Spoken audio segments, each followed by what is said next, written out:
Hello everybody and welcome to the Whiskey Dictionary. Tonight I'm going to talk about the first one I don't like from the Game of Thrones whiskeys. Spoilers.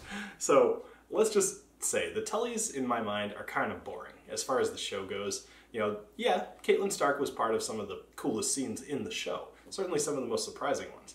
But the Tullys themselves, you know, Riverrun's cool. You know, a lot of big battles in Riverrun.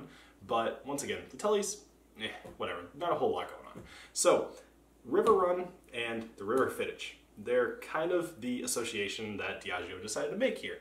And now you've got this really on-the-nose point of Singleton, which their logo is a fish.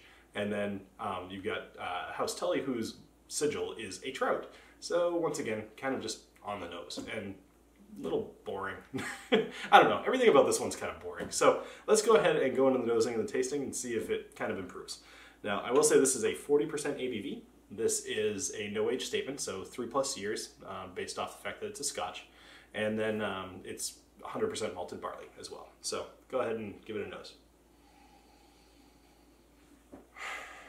All right, this type of whiskey has the type of nose that I personally don't find all that interesting. It's a little bit, it almost smells young to me, as if it, I mean it is, it's about 3 years most likely. But if I had to pick out anything in particular, I'll say banana. You know, there's a little bit of banana in there, but it smells like a rotten banana.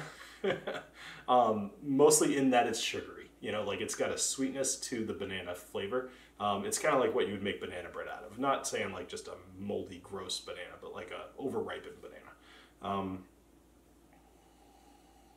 Little bit of like toffee in there maybe, and then just kind of a sugary sweetness, but it's not pleasant. Like that kind of sounds like it could be pleasant, but it's not very pleasant. So let's go ahead and taste it. Cheers.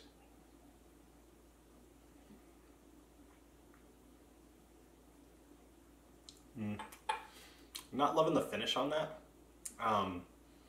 Yeah, really not loving the finish on that actually. This is definitely my least favorite so far. And I've tasted some of the other ones as well, of course, doing the reviews, and I'd say this is probably one of my least favorite of the whole group.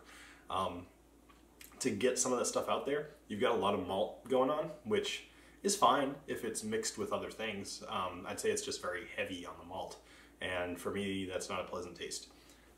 You've got a little bit of sugar, which tastes almost fake behind the malt, and then you've got this vanilla flavor that's just kind of barely peeking in there.